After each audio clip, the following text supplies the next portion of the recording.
इस चैप्टर में अगर आप थ्योरी वाइज लेंगे तो क्वांटिटेटिव और क्वालिटेटिव एनालिसिस के अलावा कुछ भी नहीं है इम्पोर्टेंट, बट फिर भी एक बार थ्योरी आपको घुमाना है तो कुछ पॉइंट हम नॉर्मली सब पता होता है, इसलिए वो पॉइंट लेंगे जो थोड़े से इम्पोर्टेंट लग रहे हैं। बाकी नॉर्मल चीज़ें पता होती है और ऑर्गेनिक करते करते अपने आप चलती रहती है।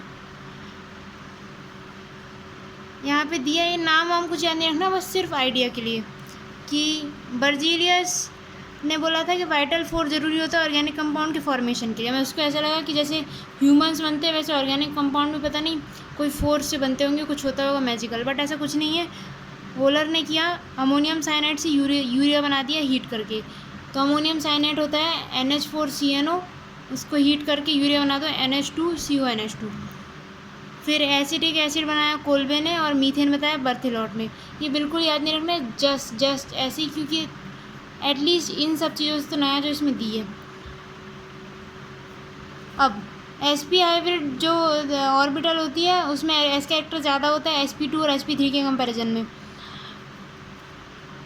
sp2 sp3 और sp के बीच में होती है।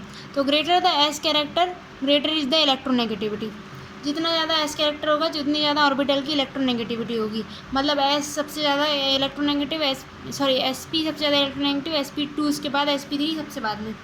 Rotation of CH2 fragment with respect to, अब देखिए CH2 के बीच होता है डबल बॉन्ड, तो वहाँ पे अगर रोटेशन करेंगे हम डबल बॉन्ड के अराउंड तो होगा नहीं। जैसे उसका बहुत अच्छा एक्सप्लेनेशन भी हाइड्रोकार्बन चैप्टर में, वो भी बता देती हूँ आपको। पहले देखिए, अगर आप रोटेशन करेंगे तो यहाँ पे बोला है कि मैक्सिमम इंटरफेयर जो ऑर्बिटल का हो रहा है, सॉरी मैक्सिमम ओवरलैप जो ऑर्बिटल का हो रहा है उसके साथ इंटरफेयर होगा। अगर आप घुमाएंगे तो जो मैक्सिमम ओवरलैप ऑर्बिटल्स के बीच में हो रहा था वो नहीं रहेगा फिर, और कोई भी मॉलिक्यूल ऐसा नहीं चाहता, इसलिए रोटेशन नहीं होता है। अब देखिए नॉर्मली अगर मैं कहूँ तो आप क्या कीजिए,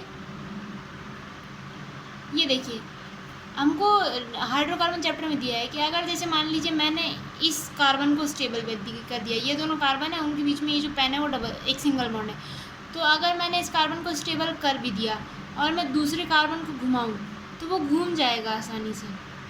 जैसे मान लो मैं इस कार्बन को स्टेबल कर दूँ और मैं घुमाऊँ, इस कार्बन को घुमाऊँ तो आराम से घूम रहा है, ठीक है। लेकिन ये हो गया कार्बन कार्बन के बीच में डबल बॉन्ड। अब मैं अगर एक कार्बन को स्टेबल भी कर दूँ, देखिए जैसे मैंने इसको स्टेबल कर दिया, अब मैं इसको घुमाने की कोशिश करूँ तो ये नहीं घूम रहा है।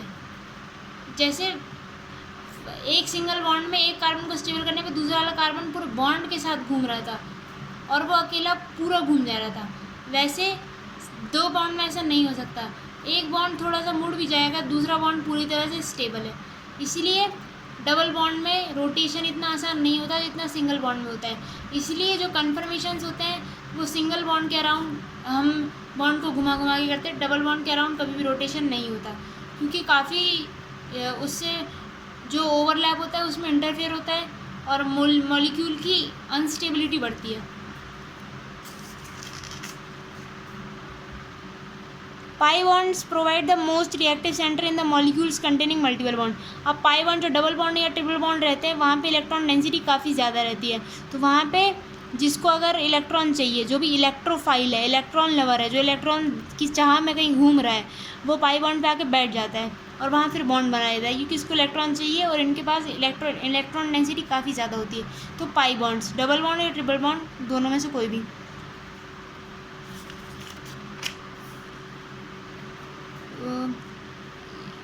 अगर आप स्ट्रक्चर बनाते हैं नॉर्मली, जैसे हम ऑर्गेनिक कंपाउंड का स्ट्रक्चर बनाते हैं तो उसमें लोन पेयर, जैसे आप कोई भी स्ट्रक्चर बना रहे हो तो हेटेरोएटम पे जैसे नाइट्रोजन है तो उस पर लोन पेयर दिखाना ज़रूरी नहीं, दिखाएंगे तो भी अच्छा है, नहीं दिखाना तो भी नहीं दिखाएंगे तो भी अच्छा है। हेटेरोएटम कौन कौन से होते हैं ऑर्गेनिक कंपाउंड्स में? ऑक्सीजन, क्लोरीन और नाइट्रोजन मेनली, फ्लोरीन भी कह सकते हैं आप।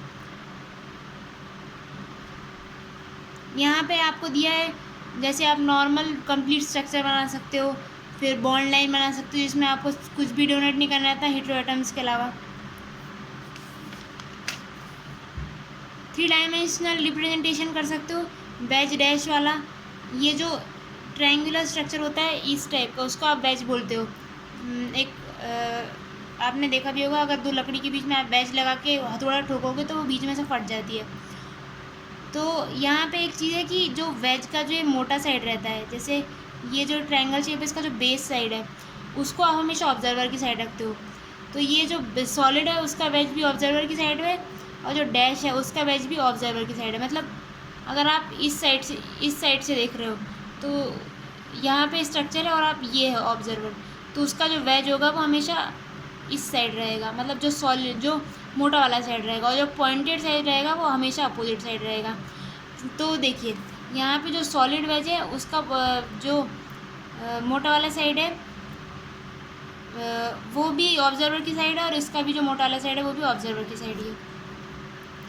जो डबल बॉन्ड रहते हैं उसको अगर आपको मॉडल वगैरह बनाना है तो आप बॉल और स्प्रिंग मॉडल ले सकते हो। तो स्प्रिंग डबल या ट्रिपल बॉन्ड दिखा सकती है आराम से, ऐसा लग जाएगा कि वो डबल ट्रिपल बॉन्ड बता रही है।